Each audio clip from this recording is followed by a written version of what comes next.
محنت کر رہے ہیں کہ جو اس وقت تاریخ کا سب سے بڑا ریلیف پیکج جو کہ وزیر اعظم صاحب نے دیا ہے وہ عوام تک پہنچایا جائے. اس میں ہمارے فیصل آباد ساؤتھ میں جو ہے ہمارے تقریباً تمام فضیل اپڈیٹ کر رہے تھے، بہت شکریہ. District T B control programme انتظامیہ مریضوں کو سہولیات کی فراہمی کے لیے کوشاں. فیصل آباد کے ہاسپٹل میں مزید 2 جین ایکسپرٹ مشینیں نصب کرنے کا فیصلہ کیا گیا. مزید کیا تفصیلات ہیں جانتے ہیں عزادار حسین سے. جی عزادار. جی بالکل، ڈسٹرکٹ طبی انتظامیہ کی جانب سے 2 جین ایکسپرٹ مشین جو ہے وہ مزید فیصل آباد کے ہسپتالوں میں جو نصب کرنے کے حوالے سے فیصلہ کیا گیا ہے. کہاں پہ یہ مشین جو ہے وہ نصب کی جائیں گی اور ٹوٹل کتنی تعداد ہو جائے گی جین ایکسپرٹ مشینوں کی؟ ہمارے ساتھ district coordinator T B control program doctor Muhammad Yasir Bari موجود ہیں. ڈاکٹر یاسر بتائیں کتنی تعداد ہو جائے گی اور کہاں پہ یہ مشینیں نصب کرنے جا رہے ہیں؟ جی ہم پی پی ایم ماڈل کے تھرو 2 مشینز مزید ایڈ کر رہے ہیں. اس میں اس وقت ہمارے پاس فیصل آباد میں 8 مشینز ہیں جن کی کیپیسٹی 3600 ٹیسٹ پر منتھ ہے. تو ان کے ایڈیشن سے مزید ہمارے پاس 2 مشینز کے ساتھ 8 موڈیولز اور 250 کے قریب ٹیسٹنگ کیپیسٹی ہماری بڑھ جائے گی. That is really good for the district because اس سے ہماری جو سینسٹیو ٹیسٹ ہے جین ایکسپرٹ کا اس کی کیپیسٹی بڑھنے کے ساتھ ساتھ جو ہمارے مسڈ کیسز ہیں وہ بھی ہم کور کر سکیں گے. یہ بتا دیں کہ یہ کون سا عزادار اپڈیٹ کر رہے تھے، بہت شکریہ. CNW آل پاکستان ورکس ڈپارٹمنٹ یونین سراپا احتجاج. سرکاری ملازمین کا پنجاب حکومت سے عیدی الاؤنس دینے کا مطالبہ. مزید کیا تفصیلات ہیں جانتے ہیں عمران اسلم سے. جی عمران. آل پاکستان PWD یونین کی جانب سے پنجاب حکومت جو جون میں بجٹ پیش کرنے جا رہی ہے اس حوالے سے مطالبہ کیا گیا ہے تنخواہوں میں اضافہ کیا جائے. صوفی صاحب نیوز سر بتائیے گا کہ حکومت پنجاب جون میں بجٹ پیش کرے گی، اس حوالے سے کیا آپ لوگوں کے مطالبات ہیں؟ بسم اللہ الرحمن الرحیم. میرا نام صوفی عبدالحفیظ ہے اور زونل چیئرمین ہوں آل پاکستان PWD ورکر یونین کا. آج ہمارا الیکشن پروسیس ہو رہا ہے مرکز کا. اسی سلسلے میں ہم تمام جو ورکر ہیں ہمارے اکٹھے ہیں فیصل آباد میں. اور مہنگائی کے تناسب سے ہماری تنخواہیں پیچھے بھی نہیں بڑھی ہیں اور اب نئی گورنمنٹ آ گئی ہے. اس کو چاہیے کہ کیونکہ رمضان جو ہے وہ جا رہا ہے، عید کی آمد ہے اور جو ملازم ہے وہ پس چکا ہے اور مہنگائی اتنی ہو چکی ہے کہ وہ کسی چیز کو ہاتھ نہیں لگتی. ہم کپڑے خریدنے سے بھی معذور ہیں، بچوں کو عیدی دینے کے بھی معذور ہیں. پہلے نمبر تو ہمارا مطالبہ یہ ہے کہ عمران اپڈیٹ کر رہے تھے، بہت شکریہ. میونسپل کارپوریشن فیصل آباد کی عدم دلچسپی یا معاملہ کچھ اور. شہر کی اہم شاہراہ شیخوپورہ روڈ مسافر خانوں سے محروم. مزید کیا تفصیلات ہیں جانتے ہیں وقاص احمد بیگ سے. جی وقاص. فیصل آباد میں ایڈمنسٹریٹر میونسپل کارپوریشن یعنی کمشنر سلوت سعید کی عدم توجہ کا یہ عالم ہے کہ شہر کا سب سے اہم اور main road Sheikhupura road bus stop کی سہولت سے محروم ہو چکا ہے. اس حوالے سے اگر بات کی جائے تو بولے کی جھگی سے گٹ والا چوک تک تمام تر جو بنائے گئے مسافروں کے لیے بس خانے تھے، مسافر خانے تھے، ان کی حالت جو ہے وہ کسی سے ڈھکی چھپی نہیں ہے. شیخوپورہ روڈ پر موجود تمام بس اسٹاپ جو ہیں وہ مکمل طور پہ یا تو ان کی لگی لوہے کی چادریں جو ہیں وہ نامعلوم چور اٹھا کے لے جا چکے ہیں یا اگر بات کر لی جائے تو ٹوٹ پھوٹ کا شکار ہیں. برسوں پہلے بنائے گئے مسافر خانوں میں سے جو چند ایک جن کی چھت موجود ہے وہاں بھی وقاص اپڈیٹ کر رہے تھے، بہت شکریہ. فیصل آباد سمندری روڈ واحد بس اسٹاپ بھی خستہ حالی کا شکار. نشے کے عادی افراد لوہے کے بینچ اکھاڑ کر لے گئے. مزید کیا تفصیلات ہیں جانتے ہیں فصیح نقوی سے. جی فصیح. جی بالکل، یہ سمندری روڈ مین جو ہے وہ بس اسٹاپ ہے جہاں پر بینچز ہوا کرتے تھے کسی دور میں اور گرل سلامت ہوا کرتی تھی. یہاں پر روزانہ کے بنیاد کے اوپر سینکڑوں شہری جو ہیں وہ ٹریول کرتے ہیں فیصل آباد سے سمندری اور اسی طرح سمندری سے فیصل آباد. اور یہ بس اسٹاپ جو ہے وہ خاص طور پر ان کے لیے بنایا گیا تھا کہ جب تک ان کی بس سواری نہیں آتی تب تک وہ اس بس اسٹاپ کے اوپر بیٹھے رہیں اور جب ان کی سواری ہے تو یہاں سے اٹھ کے چلے جائیں. لیکن اب یہاں پر موجودہ حالات یہ ہیں کہ ایک بینچ بھی جو ہے وہ یہاں پر موجود نہیں ہے. میرا کیمرہ مین اگر آپ کو دکھا سکے تو میری جو بائنی جانب یہاں پر بینچز ہوا کرتے تھے اور بینچ جو ہے وہ لوہے کے ہوا کرتے تھے، لیکن یہاں پر نشے کے عادی افراد جو ہیں وہ تمام کے تمام بینچ اکھاڑ کر لے گئے ہیں. اور اسی طرح یہ جو گرلز ہیں یہ مکمل ایک گرل ہوا کرتی تھی یہاں پر وہ بھی اکھاڑ کر لے گئے. اور اسی طرح سینٹر میں جہاں جہاں لوہے کی چیزیں ہوتی ہیں وہ تمام کی تمام اکھاڑ کر آہستہ آہستہ لے کر جا رہے ہیں. لیکن انتظامیہ سے فصیح نقوی اپڈیٹ کر رہے تھے، بہت شکریہ. ٹوبا ٹیکسنگ میں زرعی ادویات کے اسٹور کے لیے لائسنس حاصل کرنے والے افراد کے لیے اچھی خبر. محکمہ زراعت کی جانب سے 15 روز کی تربیت فراہم کر کے لائسنس جاری کیے جائیں گے. مزید کیا تفصیلات جانتے ہیں احمد ندیم سے. جی احمد. میں زرعی ادویات کا کاروبار کرنے والے جو افراد ہیں ان کے لیے اچھی خبر ہے۔ محکمہ زراعت پیسٹ وارننگ کی جانب سے جو ہے وہ ان کے کاروبار کو جو ہے وہ قانوناً جو ہے وہ جائز بنانے کے لیے لائسنس فراہم کیے جائیں گے۔ لائسنس فراہم کرنے سے پہلے جو ہے وہ اسٹور جو آنر ہیں ان کو جو ہے وہ تربیت بھی فراہم کی جائے گی۔ اس کے لیے جو ہے وہ محکمے نے درخواستیں وصول کرنے کا آغاز کر دیا ہے۔ درخواستیں جو ہے وہ اس کے ساتھ کون سے جو ہے وہ ضروری ڈاکومنٹس اٹیچ کیے جائیں گے، اس کے ساتھ ساتھ جو ہے وہ فیس کیا ہوگی اور کب تک جو ہے وہ درخواستیں جمع کروائی جا سکتے ہیں۔ یہ اسسٹنٹ ڈائریکٹر محکمہ زراعت پیسٹ وارننگ اصغر شہاد موجود ہیں، ان سے بات بھی کرتے ہیں۔ سر بتائیے گا کہ زرعی ادویات کا کاروبار کرنے کے لیے جو ہے وہ لائسنس، اس کے لیے جو ہے وہ درخواست کے ساتھ کون سے جو ہے وہ ڈاکومنٹس اٹیچ کیے جائیں گے، اس کے ساتھ ساتھ جو ہے وہ آخری تاریخ کیا رکھی گئی اور فیس کے حوالے سے بتائیے گا کہ فیس جو ہے وہ کتنی ہوگی؟ جی بسم اللہ الرحمن الرحیم، شکریہ۔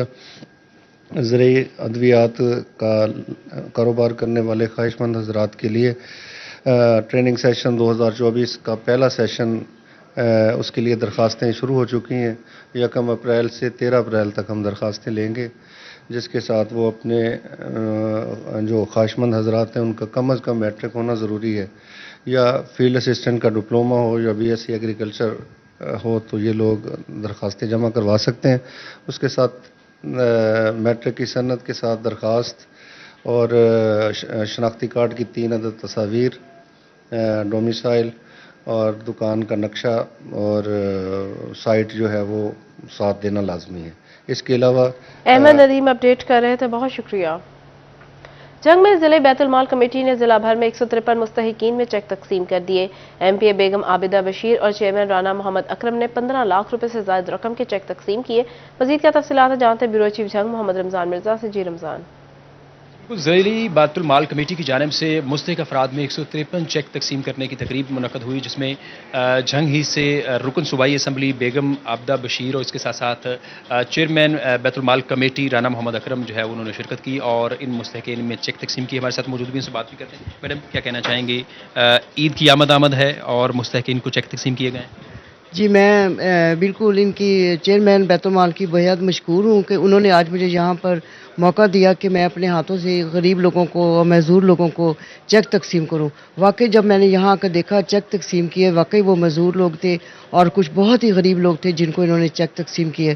مستحق کے گھر پر یہ چیک جاتے ہوئے دیکھ کر مجھے بہت خوشی ہوئی کہ وہ غریب لوگ جو معذور لوگ ہیں ان کے گھروں کے چولہے تو کم از کم جل سکیں گے، عید وہ خوشی سے منا سکیں گے۔ رن صاحب بتائیے گا کن کن افراد میں چیک تقسیم کیے گئے؟ ہم نے زیادہ کوشش کی ہے کہ بھئی معذور افراد ہوں یا بیوہ ہوں، غریب ہوں، خطے غربت سے نیچے ہوں، اور ہماری کوشش ہے کہ ضرورت مندوں کو عید سے پہلے پیسے ملیں اور تاکہ وہ اپنی ضروریات پوری کر سکیں انشاءاللہ۔ رمضان مرزا اپڈیٹ کر رہے تھے، بہت شکریہ۔ سیکرٹری ایجوکیشن نے سی ای او ایجوکیشن ٹینیورڈ مہر آفتاب احمد کو فوری چارج چھوڑنے کا حکم دے دیا۔ مزید کیا تفصیلات ہیں جانتے ہیں بابر منیر سے۔ جی بابر۔ سیکرٹری ایجوکیشن پنجاب کی جانب سے ڈی او فیمیل رضیہ سلطانہ کو سی ای او ایجوکیشن کا چارج جو ہے وہ سونپ دیا گیا ہے اور انہیں فوری جو ہے وہ اپنا چارج سنبھالنے کی ہدایت کی گئی ہے۔ اسی طرح سی ای او ایجوکیشن مہر آفتاب کو چارج چھوڑنے کا حکم دیا گیا، جس پر میڈم رضیہ سلطانہ نے چارج سنبھال کر فرائض کی ادائیگی شروع کر دیا۔ محکمہ تعلیم کے جو افسران ہیں ان کے ساتھ میٹنگ بھی کی ہے۔ اسی سلسلے میں نئی تعینات ہونے والی سی ای او ایجوکیشن میڈم رضیہ سلطانہ ہمارے ساتھ موجود ہیں، ان سے بات کرتے ہیں۔ میڈم چارج سنبھال لیا ہے، کیا کہیں گی؟ بسم اللہ الرحمن الرحیم۔ ڈسٹرکٹ ایجوکیشن آفیسر رضیہ سلطانہ کے حیثیت سے میں پہلے کام کر رہی تھی، اب ایڈیشنل طور پر مجھے چیف ایگزیکٹو آفیسر کا عہدہ سنبھالنے کی ہدایات ملی اور رات مجھے اس کے آرڈرز ملے ہیں، تو سی ایم کے صاحبہ کے ویژن کے مطابق ہم لوگ انشاءاللہ اسی طرح ہی تعلیم کا اپڈیٹ کر رہے تھے، بہت شکریہ۔ آزاد کشمیر کے سابق وزیر اعظم سردار تنویر الیاس کے گروپ کے سی ای او ریٹائرڈ طارق شفیع نے صدر chamber of commerce doctor Khurram Tariq سے ملاقات کی اور ٹیکسٹائل سیکٹر میں بڑی سرمایہ کاری کے مواقع پر تبادلہ خیال کیا۔ ملاقات کا احوال بتا رہے شراز بٹ۔ جی شراز۔ چیف آپریٹنگ آفیسر نے آج Faisalabad chamber of commerce industry میں ڈاکٹر خرم طارق سے ملاقات کی ہے۔ ریٹائرڈ میجر شفیع نے آج ملاقات میں خصوصی طور پر جو آزاد کشمیر کے وزیر اعظم ہیں ان کے ویژن کے اوپر گفتگو کی۔ اس موقع پر انہوں نے بتایا کہ سردار گروپ بھی چاہتا ہے کہ وہ بزنس کے اندر، کاروبار کے اندر، کاروباری شعبے کے اندر اور خاص طور پر فیصل آباد کے اندر بڑی سرمایہ کاری کرے۔ اس موقع پر ڈاکٹر خرم طارق جو کہ صدر ہیں فیصل آباد چیمبر آف کامرس انڈسٹری کے، انہوں نے فیصل آباد چیمبر کے بزنس کمیونٹی کے لیے کردار کے حوالے سے گفتگو کی۔ ان کا کہنا تھا کہ چیمبر آف کامرس انڈسٹری ایک پل کا کردار ادا کرتا ہے، جو کہ بزنس کمیونٹی اور حکومت کے درمیان ایک پل کا کردار ادا کرتا ہے اور بزنس کمیونٹی کے مسائل کو براہ راست